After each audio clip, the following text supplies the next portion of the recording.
Pai do Senhor Jesus, sejam bem-vindos. Vamos dar início, a mais uma aula sobre a sexta porção das Escrituras, Parashat Toledot, que quer dizer gerações. Ela começa lá em Gênesis capítulo 25, versículo 19, e vai até Gênesis capítulo 26, versículo 5. A porção dos profetas está em Malaquias capítulo 1, versículo 1, até o capítulo 2, versículo 7. A porção de Salmos, o salmo associado a essa porção é o Salmo 36, e o Novo Testamento, Romanos, capítulo 9, versículos 6 a 13. Bom, a cada momento que nós cumprimos, a cada mandamento, aliás, que nós cumprimos, seja ele pesado ou leve, nós sempre iremos receber uma recompensa. Nós aprendemos isso com Esaú, que cumpriu, a mitzvah de honrar pai e mãe. De modo que Deus concedeu aos descendentes de Esaú poder e fama. Os filhos de Edom eram os descendentes de Esaú, os mais poderosos governantes de Roma, que incendiaram o segundo templo. E como os romanos mereceram um lugar tão importante na história? Pelo mérito de Esaú, que cumpriu o mandamento de honrar pai e mãe cuidadosamente. Essa porção semanal descreve a vida do patriarca Isaque. Dos 3 patriarcas, Isaque é aquele cuja história ocupa o menor espaço na Torá, enquanto a Abraão são dedicadas 3 porções, Lerá, Vaerá e Raiessara, e a Jacó 6, Vaietze, Vaislachá, Veishev, Miquetz, Vaigash e Vairê. A biografia de Isaque é resumida somente nessa porção, na porção Toledot. A história dos patriarcas, ela apresenta 3 conceitos que conduzem o homem a Deus. Abraão é aquele entusiasta, encantado com os milagres, com o cosmos, O homem que admira a harmonia da criação e através das experiências que tem, conhece o Criador. Isaac é aquele que segue fielmente as tradições de seu pai, aquele que se sujeita ao sacrifício para a santificação do nome do Eterno, e assim acaba conhecendo a fé. Jacó, por sua vez, acaba sendo o mais atormentado dos patriarcas. Ele chega à fé através do estudo da Torá e da sabedoria, que desde cedo adquiriu na escola de Shem e Ever. Isaac passou a vida em sua terra, e mesmo nas piores situações jamais a abandonou. E quem vive na sua terra tem uma vida mais sossegada, tranquila e pouco movimentada. Mas isso também não quer dizer que não é porque nós estamos em casa, que não enfrentaremos os perigos e que em determinados momentos não será exigido nenhum sacrifício. Então aqui a gente já nessa introdução a gente já tira algumas lições, importantes a respeito da vida dos patriarcas, de como eles nos ensinam a manter a fé. Então é um conjunto de coisas. Abraão, que contemplava a criação, ele era encantado, com a harmonia da criação. Então nós também precisamos ter isso, contemplar as obras de Deus, contemplar, a criação de Deus e ver que tudo é perfeito, que tudo trabalha nessa harmonia. Isaac, através da fé, de seguir os ensinamentos de seu pai. Então aí já vem o quanto é importante, a gente seguir os ensinamentos dos mais velhos, daqueles que têm mais experiência na vida. E também a gente aprende com Jacó, que através do ensino, através do estudo e através, das dificuldades que a gente enfrenta na vida, nós também aprendemos a conhecer ao Criador. Então a primeira aliar, primeiro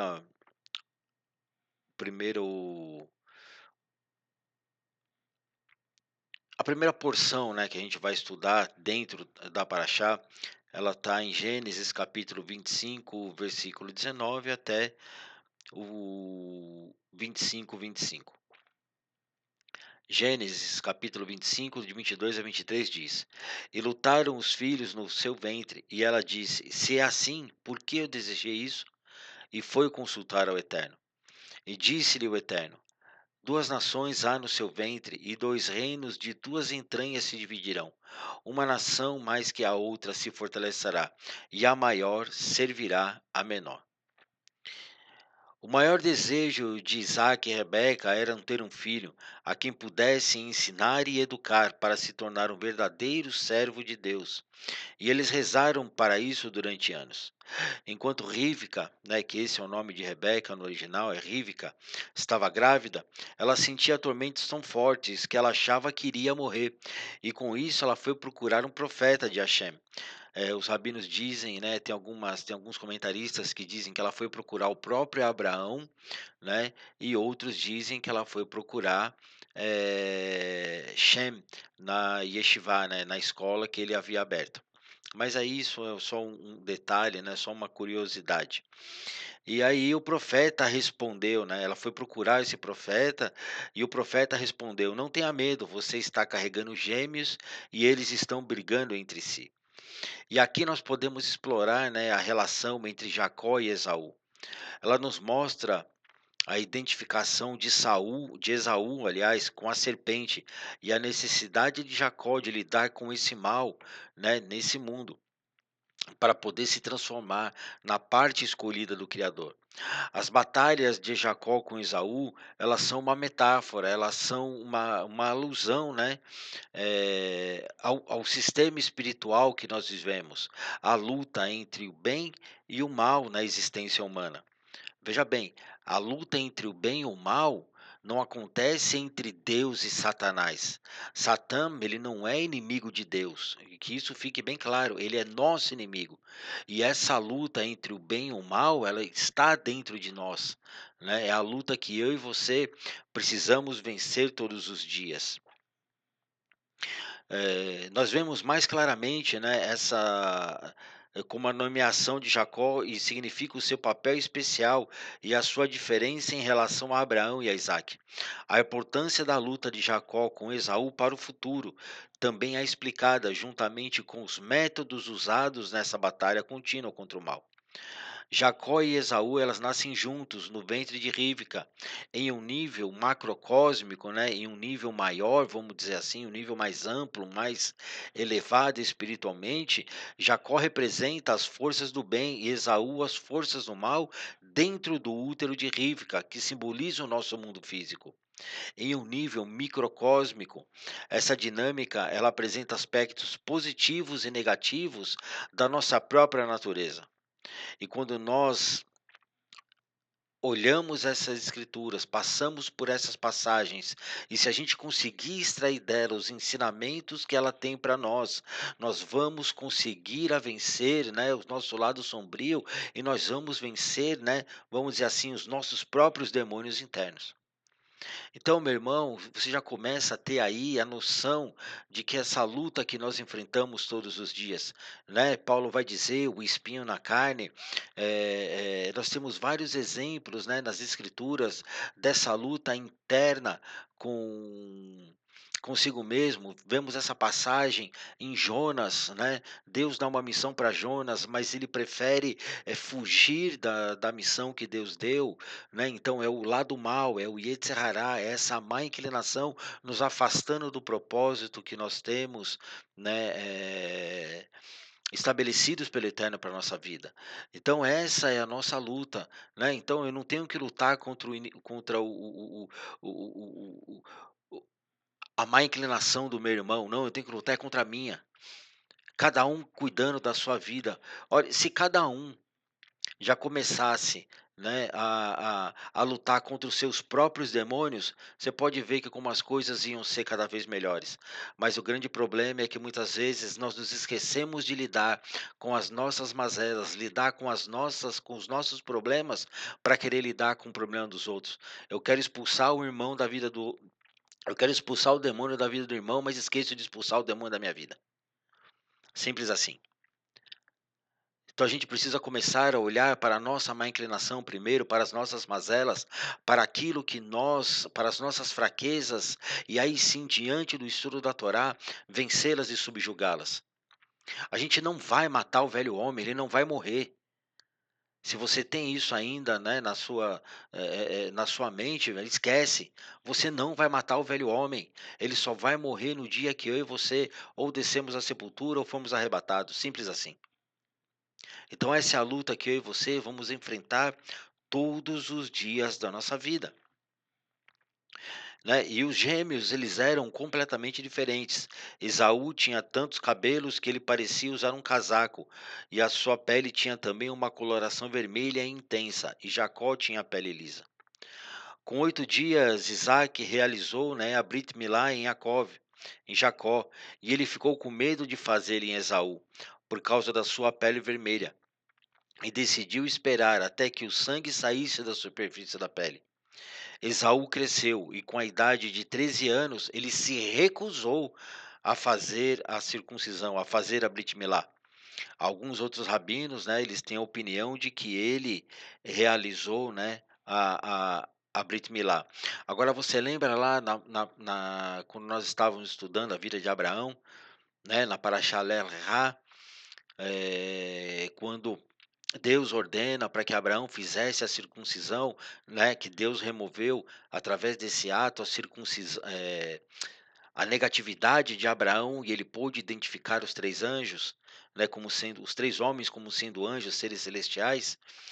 Então você imagine agora, né, Jacó, ele fez a circuncisão com 8 dias de nascido, mas quando Esaú teve a oportunidade de fazer a circuncisão para remover os aspectos negativos da vida dele, ele não quis. Agora aqui, meu irmão, já vem uma lição importante para mim e para a sua vida também.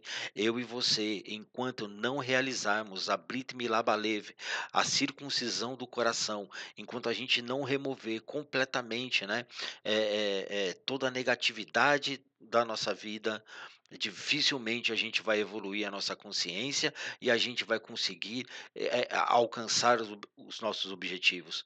Porque nós vamos estar impregnados de tumá, de impureza. Então, meu irmão, já vai meditando, já vai anotando essas coisas, que elas vão ser de suma importância para mim e para a sua vida. Quando nós lemos essa passagem, né, em um primeiro momento, nós vemos a luta entre 2 irmãos no ventre de sua mãe. Até aí nada de surpreendente, porque a disputa entre 2 irmãos, ela é natural e até compreensível. Mas a questão é: será que é somente isso que a Torá quer nos ensinar? Será que é somente isso, né, que 2 irmãos que foram concebidos juntos, 2 irmãos gêmeos, vão passar o resto da vida brigando? Eu acho que a gente precisa começar a fazer esse tipo de pergunta, né, e nos atentar para a profundidade das Escrituras. Lembra a parábola de Jesus do joio e do trigo? Pois é, vai pensando. Essa interpretação, embora seja verdadeira, né, de que os 2 irmãos brigando no ventre, ela também é uma interpretação literal do texto, ou seja, é apenas um primeiro nível de interpretação. A Torá, ela é um livro que revela verdades espirituais profundas e, através dessa compreensão um pouco mais apurada, ela nos revela aspectos da nossa vida que nós precisamos trabalhar e evoluir como pessoas, se nós quisermos realmente sermos conhecidos como filhos de Deus. O Midrash, né, vai trazer o seguinte comentário: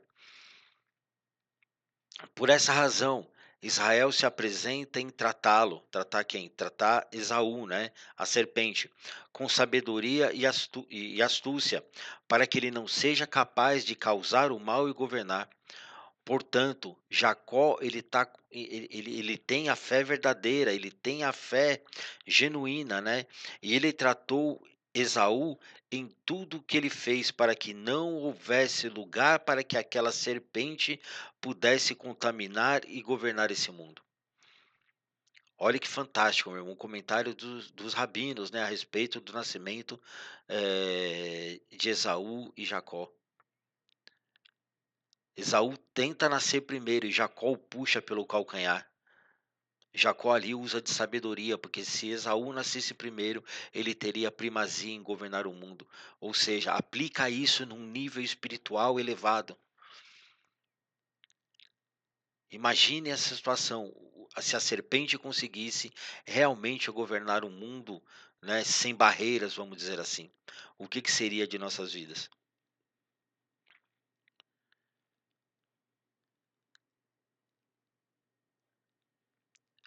Esaú, que estava do lado da serpente, ainda não havia vindo ao mundo, mas Jacó, ele era o Senhor, ele teve que se levantar contra aquela serpente e impedi-lo de profanar o templo de Jacó.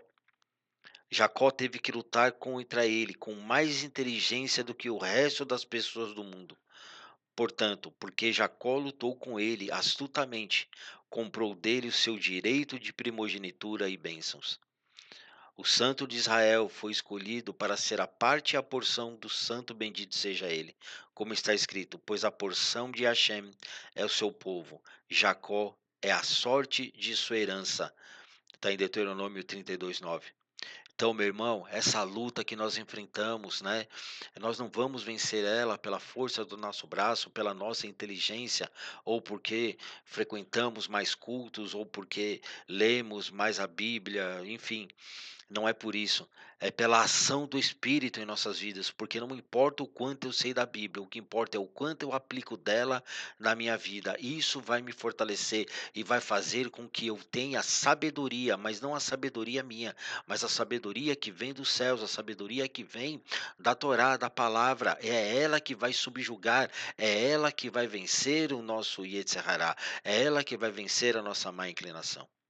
Então você imagine a seguinte situação: você tem aí dentro da sua casa, você decide criar 2 cachorros, um cachorro preto e um branco. E aí, por algum motivo, esses 2 cães começam a brigar. Aí a pergunta que fica é: quem vai vencer? Todo mundo já logo, né, por associação fala: "Ah, é o cachorro branco", né, associando o cachorro branco ao bem e o cachorro, preto ao mal. Mas isso é muito raso, isso é muito supérfluo. A resposta a essa pergunta é: vai vencer aquele que você alimentar melhor. Vai vencer essa luta aquele que você, cuidar melhor. E fazendo essa aplicação por um sentido espiritual, essa luta entre o bem e o mal, entre Esaú e Jacó que existe dentro de nós, quem vai vencer? Esaú ou Jacó? Aí fazendo a mesma aplicação, é para aquele que você alimentar mais. Se você alimentar mais Jacó através da oração, através do estudo bíblico, através da dedicação e do serviço ao Senhor, ele vai vencer essa luta contra Esaú. Agora, se você acha que você não precisa estudar a Bíblia, que você não precisa orar, que você não precisa, que você pode servir a Deus de qualquer jeito, qual você acha que vai ser o resultado? Esaú ganha. Simples assim. Mateus capítulo 5, versículo 16, ele vai dizer: assim brilha a vossa luz diante dos homens, para que vejam as vossas boas obras e glorifiquem ao vosso Pai que estás nos céus. A minha luz, ela somente resplandecerá a partir do momento que eu começar a vencer as minhas lutas internas. E essas são as lutas mais difíceis de se enfrentar, porque elas irão exigir de nós cada vez mais renúncia e cada vez mais um compromisso profundo com o Criador. O Espírito Santo, o Ruach HaKodesh, ele veio para nos convencer do pecado, da justiça e do juízo. Ou seja, ele veio para nos mostrar que existe um outro caminho que nós devemos percorrer e atrás dos nossos esforços dominar o mau instinto. Se não fosse possível, o Eterno ele não teria dito a Caim: olhe, Caim, o mal jaz à tua porta, mas compete a você dominá-lo. Jesus ele não teria dito, né, ao paralítico do tanque de Betesda, ó, vai, mas não peque mais, para que não te suceda algo pior. Jesus também não teria dito isso lá para a mulher que seria apedrejada em João no capítulo 8, nem eu te condeno. Agora vai e não peque mais. O que que isso nos ensina? O que que isso quer dizer para nós? Que é possível andar nesse lugar de vitória, que é possível andar nesse lugar de vencer o pecado. Uma coisa é eu cometer pecados intencionais por deslize, né, enfim, é eu tropeçar em algum momento, né, por um vacilo, por um descuido. Agora outra coisa é eu pecar intencionalmente, eu saber que é errado e continuar fazendo. "Ah, depois eu peço perdão para Jesus e está tudo certo". Meu irmão, se você tem esse pensamento, tira isso da sua vida agora, porque isso está te prejudicando. Davi, ele vai escrever no salmo: "Senhor, me livra dos pecados, até daqueles que me são ocultos", ou seja, me livra daqueles pecados que eu nem sei se eu cometi. Então, como é que eu e você podemos, né, ter uma vida cristã, levar uma vida de acordo com a palavra de Deus, se a gente continua com esse pensamento de continuar pecando? "Ah, eu nasci assim, vou morrer assim", a síndrome de Gabriela, né? "Eu nasci assim, eu vivi assim, vou morrer assim". Não, você não nasceu assim, você se tornou assim, por causa das escolhas que foram feitas durante a sua vida. E em algum momento você levantou a mão, aceitou Jesus como seu Salvador, porque você disse: "A vida que eu estou levando eu não posso mais continuar". Mas o que que adianta eu aceitar Jesus como meu Salvador, descer as águas do batismo e não me esforçar para mudar, para vencer a minha má inclinação? O empoderamento que nós recebemos através do Espírito Santo é justamente para isso, é para ter astúcia, para ter sabedoria, para dominar a serpente que tem dentro de nós. A Bíblia vai dizer: "Aquele que diz que não tem pecado, mentiroso é".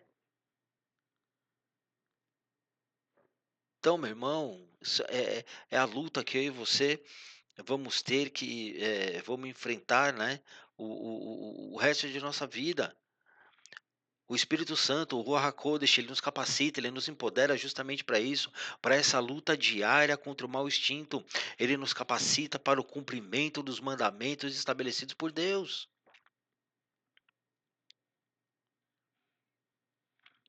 Olha que coisa poderosa. A história de Esaú e Jacó, ela é iluminada, né, usando uma analogia com o corpo e os órgãos internos do homem. As crianças lutando juntas dentro dela refere-se ao fígado e ao coração. A luta pela primazia entre os dois órgãos, né, é metaforicamente expressa na venda de Esaú e sua primogenitura Jacó, em troca do mingau, que significa o mundo. Nós também aprendemos que o fígado e o coração são os órgãos muito importantes. E em seguida, os rabinos eles exploram mais profundamente a natureza da vida após a ressurreição, identificando os elementos, né, da nossa existência anterior e que ainda estarão presentes após a redenção final. O homem ele está inclinado a sacrificar a realização e o bem-estar de longo prazo pela gratificação imediata do ego. Este é o verdadeiro significado de Esaú vender a sua primogenitura a seu irmão. Nós nos contentamos com tigelas de mingau todos os dias, cegos pelo momento, cuidando apenas de nossos interesses às custas dos nossos entes queridos. Além disso, nos iludimos com a crença de que as nossas ações egoístas são realmente para o bem de nossas famílias. Essa ilusão ela é fabricada pelo nosso lado sombrio, pelo lado sombrio da nossa natureza. E quando nós aprendemos essas passagens, quando nós retiramos, né, as lições espirituais desse momento entre Esaú e Jacó, que ele vende a sua primogenitura, a gente vai ganhar força, ele vai remover o véu da ilusão, né, de que as nossas necessidades imediatas elas precisam ser supridas primeiro. Ela resgata, né, quando nós compreendemos isso, a luz que vem da Torá, a luz que vem da palavra sobre as nossas vidas, elas nos dá força, né, para fugir da sensação da tentação da autoindulgência. Então, a cada momento da vida, eu e você vamos ter que fazer escolhas e escolhas difíceis, né? Ah, será que esse negócio é a curto prazo? Será que isso realmente é para agora? Se eu quiser isso agora, será? Se eu comprar, se eu tiver isso agora, será que vai me satisfazer? Meu, um exemplo clássico disso é a história do iPhone. cara compra o iPhone 13, aí 6 meses depois o cara lança o iPhone 14, o cara já sai no desespero para querer comprar o iPhone 14, e às vezes mudou o quê? Não mudou nada, mudou a cor, a posição da câmera. Não, mas eu tenho que ter. Aí você vai lá, corre, se esforça, compra o tal do iPhone. 2 semanas depois ele já torna algo comum e você já está esperando o próximo modelo. Aplica isso para a nossa vida, aplica isso para situações corriqueiras, para situações do cotidiano na nossa vida, para ver se não agimos da mesma forma. Oramos, oramos, oramos, queremos, queremos, queremos, pedimos, pedimos, pedimos, e aí Deus, pela sua misericórdia, nos concede. 10 minutos depois a gente já está querendo outra coisa.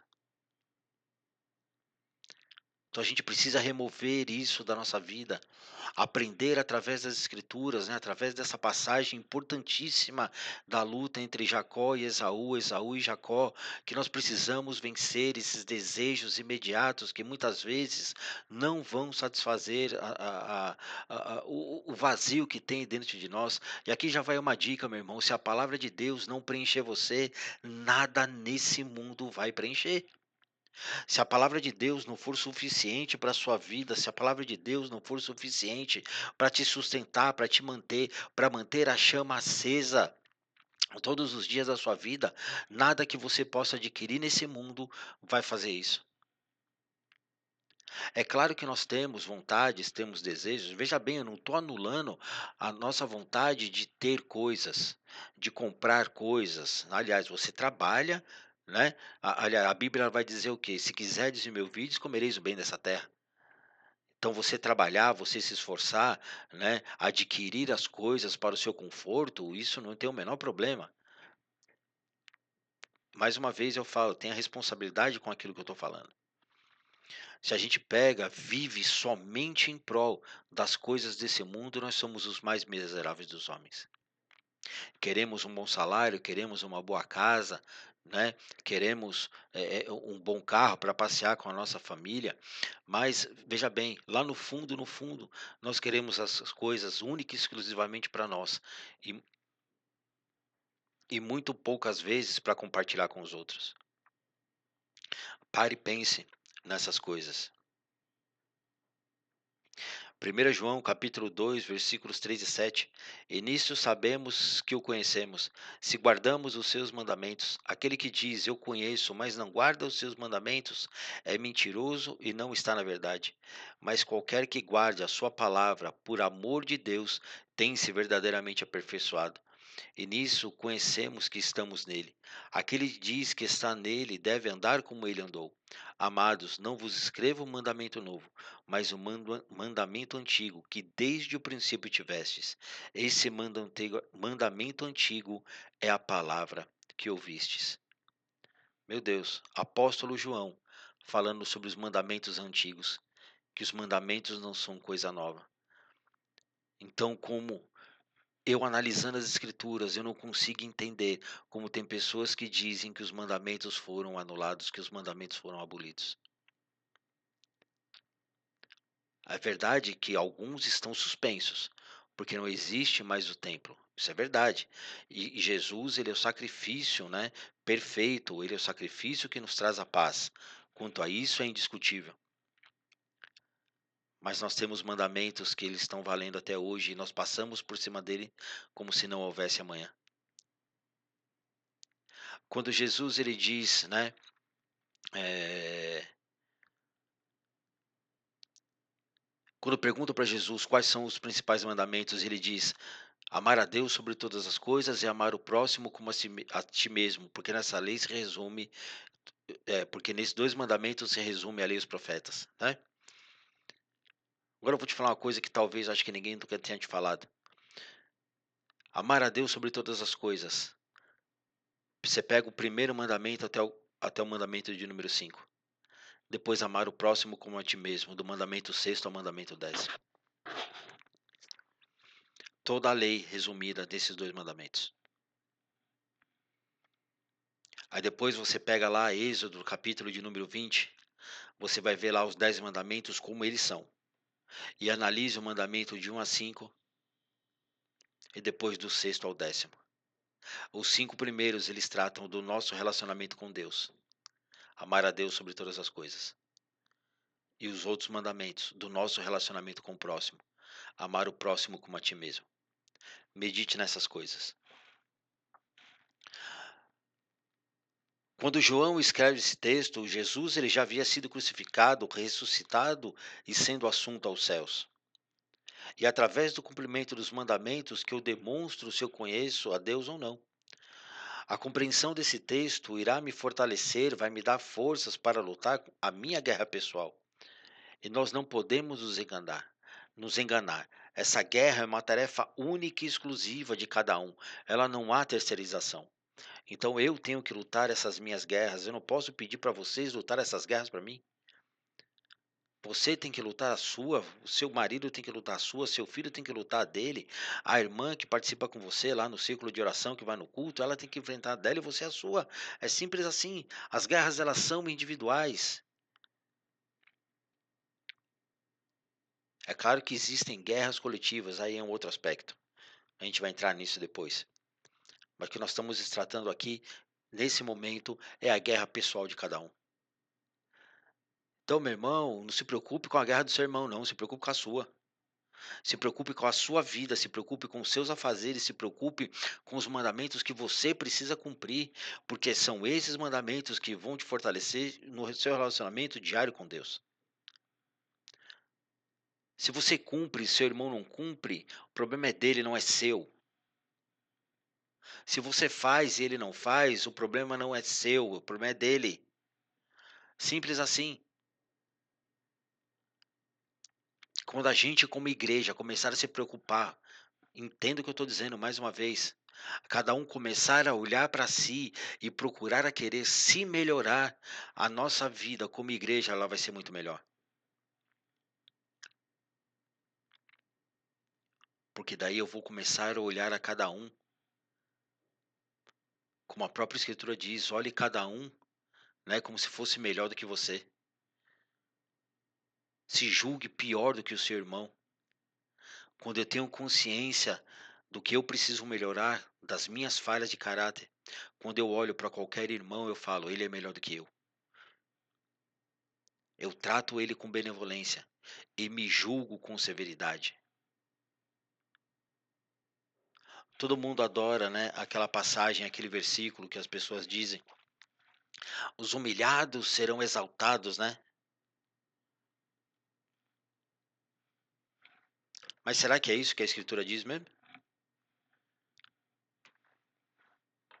Será que é os que são humilhados que serão exaltados? Você tem certeza disso? Eu recomendo que você procure lá esse texto e veja depois.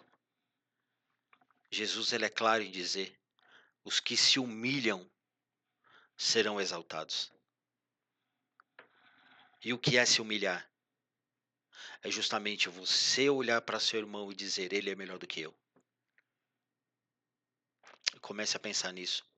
Leia as escrituras como elas são, não como você acha que elas deveriam ser. Isso vai fazer uma diferença enorme nas nossas vidas.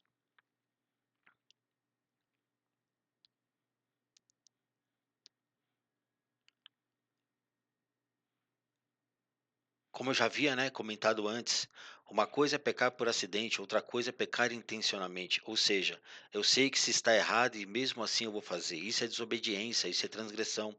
Quando Jesus ele diz isso, ele está nos ensinando algo precioso.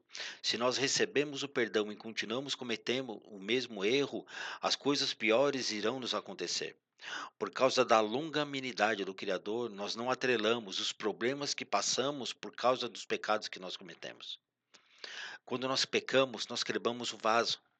O perdão é o conserto do vaso nas mãos do oleiro, ou seja, é o processo. Existem dois tipos de dano que nós podemos cometer ao vaso. O primeiro é quando nós somos tentados. Tiago, capítulo 1, versículos 13 a 15 diz: Ninguém ao ser tentado diga, eu sou tentado por Deus, pois Deus não pode ser tentado pelo mal, e ele a ninguém tenta. Cada um, porém, é tentado por sua própria cobiça. quando esta o atrai e seduz, depois de havendo esse desejo concebido, dá a luz ao pecado, sendo este consumado, gera a morte. Essa primeira situação, ela leva à quebra da Torá, ou seja, ela nos leva a quebrar os princípios dos mandamentos que Hashem estabeleceu. E ela nos leva a querer a praticar o adultério, a fofoca, o homicídio, a prostituição, o homossexualismo, a idolatria, enfim, tudo aquilo que a Bíblia diz que não é para a gente cometer. Então a gente precisa entender isso.